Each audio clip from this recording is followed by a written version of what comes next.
real work of rebuilding and recovery begins in Ferguson after vandals looted stores and torched cop cars and burned buildings to the ground on Monday night. Good Samaritans spent their Thanksgiving Day cleaning up the destruction. Some volunteers even brought turkey and other treats to National Guard soldiers. CNN's Sara Sidner has more for you.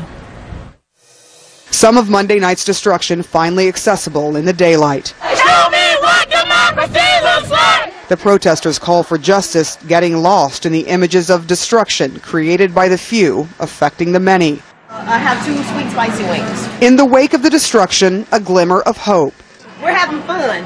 At Cathy's kitchen, where a window was smashed but the rest left intact, their doors are now open, less than 24 hours after being vandalized. So for us here in Cathy's kitchen, it's about letting people come in, smile a little bit, laugh a little bit. Some people come in, they're crying a little bit, and it's a place where you heal, and what better place to do that with food. They can do that because peaceful protesters stopped looters from trying to break into the business that was his wife's longtime dream, Cathy's Kitchen, the restaurant named after her.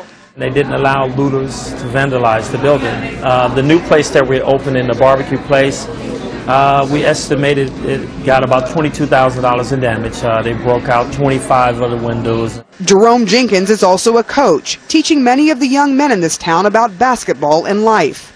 He says this community could have been saved from the devastation that hit his street and West Florissant. My first reaction was a disappointment from my governor, more than what was happening, because we had an opportunity for this not to happen. He mostly blames the governor for not ordering the National Guard to the streets earlier to stop the destruction.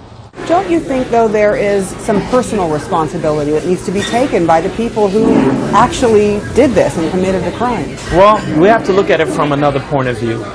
Everybody out there that are protesting are not protesters. We also have criminals involved. As you guys say, we even have homeless people involved. This is the first time in society where a criminal feels he has a voice, and he's angry too. So what do you expect a criminal to do? This is an opportunity that a criminal, all he has to do is look in the past and realize that they're not going to do anything. So he gets to march up and down the street for once in his life and rob and steal without being penalized. Sara Sidner, CNN, Ferguson, Missouri.